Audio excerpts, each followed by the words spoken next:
J'en viens au vœu numéro 3 du groupe UMP relatif au comité interbailleur qui est présenté par Monsieur Honoré.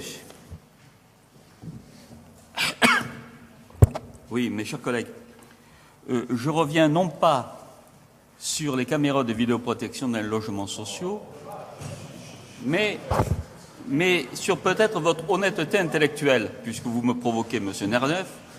Je reviens sur votre honnêteté intellectuelle.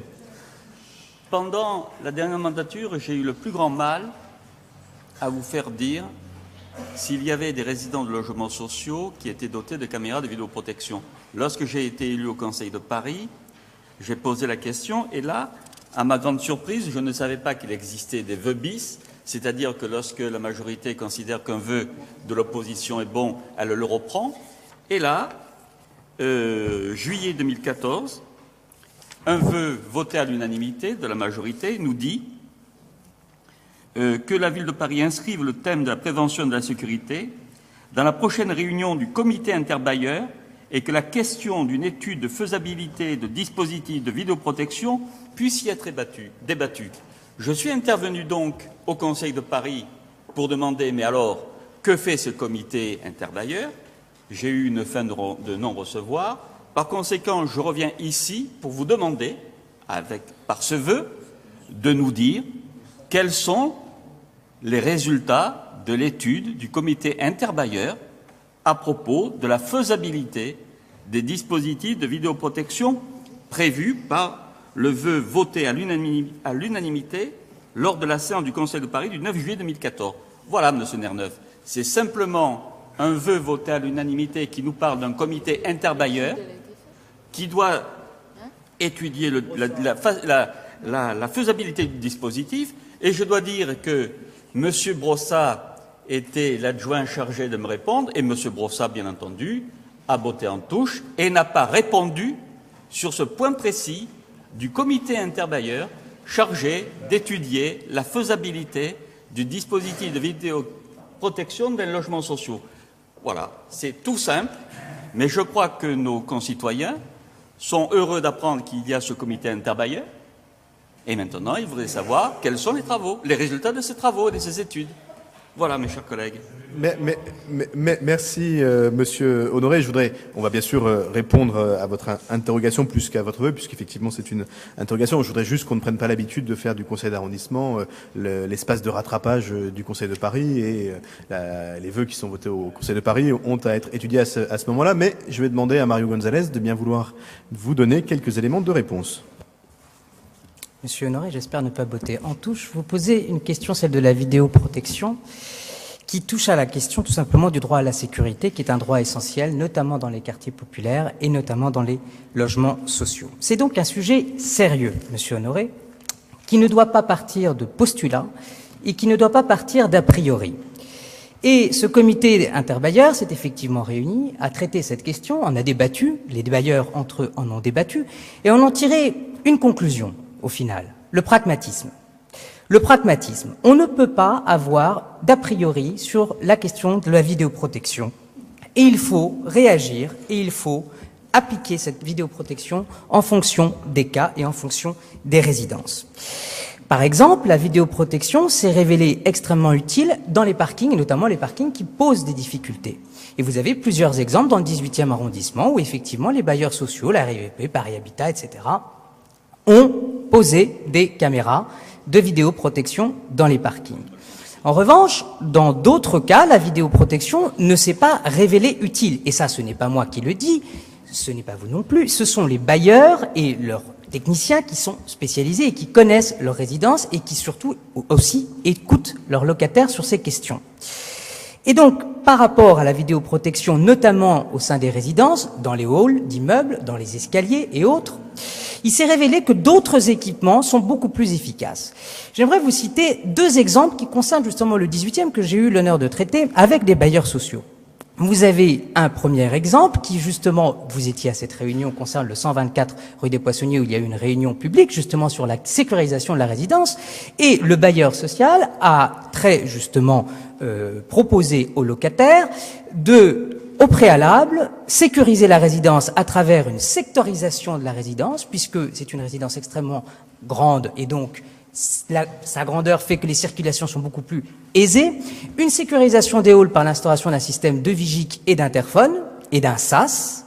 Et si jamais ces mesures ne sont pas suffisantes, alors étudier, pourquoi pas, il n'y a pas d'a priori, la vidéoprotection. Voilà un premier exemple. Et voilà un premier exemple d'équipement alternatif à la vidéoprotection. Ensuite, vous avez une deuxième réponse possible, qui est la plus fondamentale, c'est la réponse humaine. C'est-à-dire que vous ne pouvez pas remplacer la vidéoprotection d'abord par la présence policière. D'ailleurs, je rappelle quand même qu'il y a plus d'agents de police aujourd'hui dans le 18e, et ce n'est certainement pas grâce à l'UMP. Rappelez également l'action du GPIS, rappelez également l'action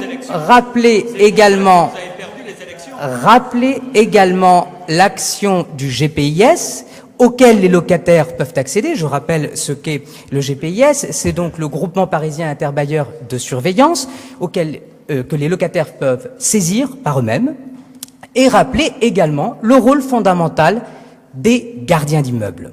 Et ces gardiens d'immeubles, d'ailleurs, la mairie récemment, on leur a rendu un hommage à travers une réunion avec Claudine Bouygues, je tiens à le saluer, très belle réunion, pour justement saluer le travail fondamental que mènent également les gardiens en ce qui concerne la prévention. Donc pour finir, Monsieur Honoré, je dirais donc, et j'espère ne pas avoir botté en touche, que la réponse demeure celle du pragmatisme. Merci. Donc les éléments d'information ayant été précisément apportés, je vais demander au groupe UMP s'il souhaite retirer ce vœu, qui en fait était plus une demande d'information. Donc l'information a été donnée. Monsieur Honoré, avant que vous interveniez, est-ce qu'il y a d'autres élus qui souhaitent intervenir sur ce débat? Madame Bridier. Pardon. Et ensuite Christian Honoré. Madame Bridier. Oui, moi je souhaitais saisir l'occasion de ce vœu pour redire quelques éléments. Tout d'abord sur le rôle de ce comité interbailleur. C'est une innovation de cette mandature et je pense qu'on peut s'en féliciter et qu'effectivement, à chaque fois qu'on en demande un compte-rendu des résultats de ces discussions, nous les obtenons.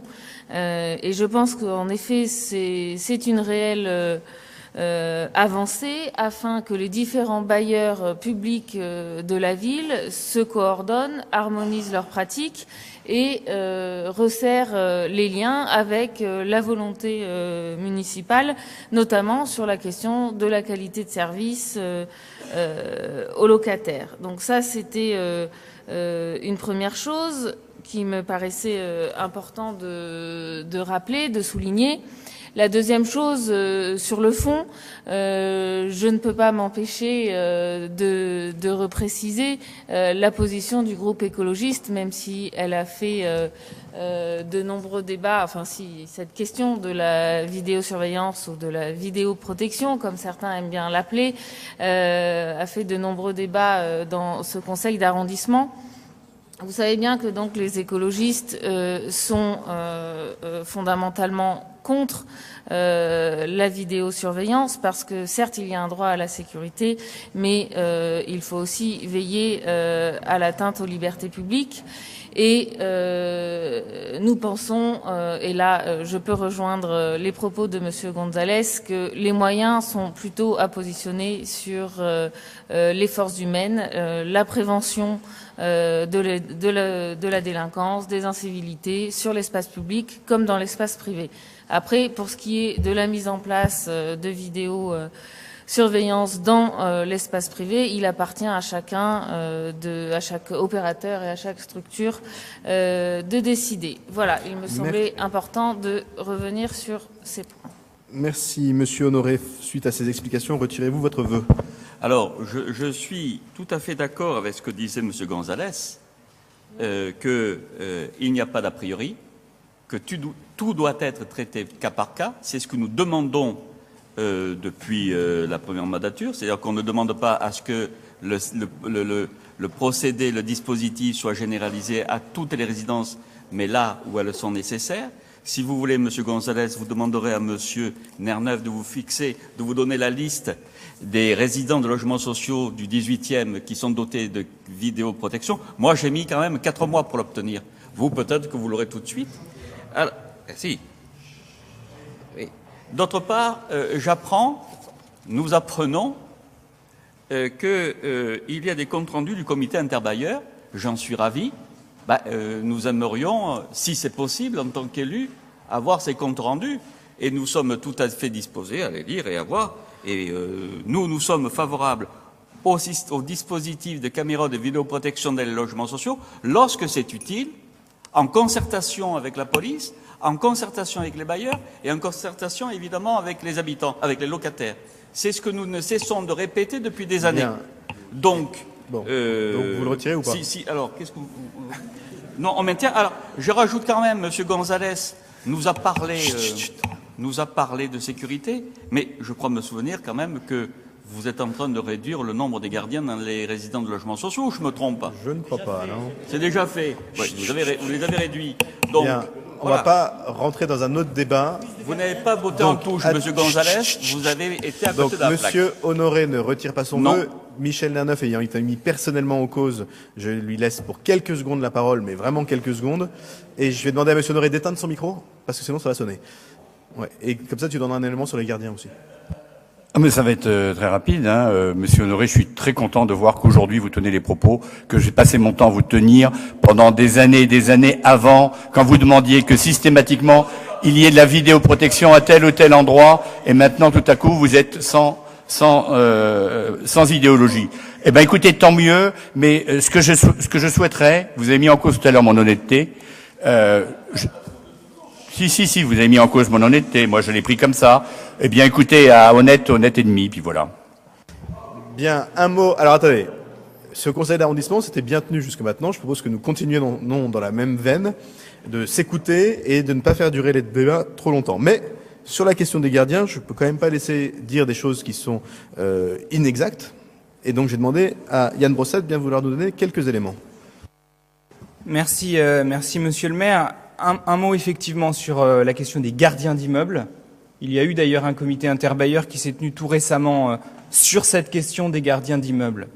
Non seulement nous ne réduisons pas le nombre de gardiens d'immeubles, mais nous augmentons le nombre de gardiens d'immeubles dans le parc social. Et Paris a aujourd'hui un taux d'encadrement en matière de gardiens d'immeubles qui est de 1 pour 100, c'est-à-dire qu'il y a en moyenne un gardien pour 100 logements dans le parc social des bailleurs sociaux de la ville de Paris, quand de l'autre côté du périph', il est de 1 pour 150. Donc nous, c'est 1 pour 100 logements.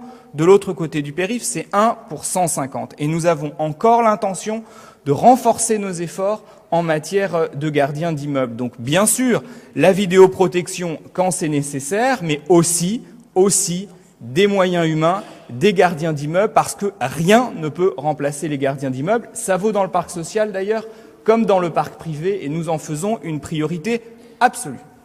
Et j'ai moi-même eu l'occasion de réunir les gardiens du 18e pour travailler avec eux, notamment sur le plan canicule, puisque c'est des personnes qui, au-delà des questions de pure sécurité, sont indispensables pour bien vivre dans les logements. Donc le vœu est maintenu avec un avis défavorable, évidemment. Qui est pour? Qui est contre? Il est rejeté.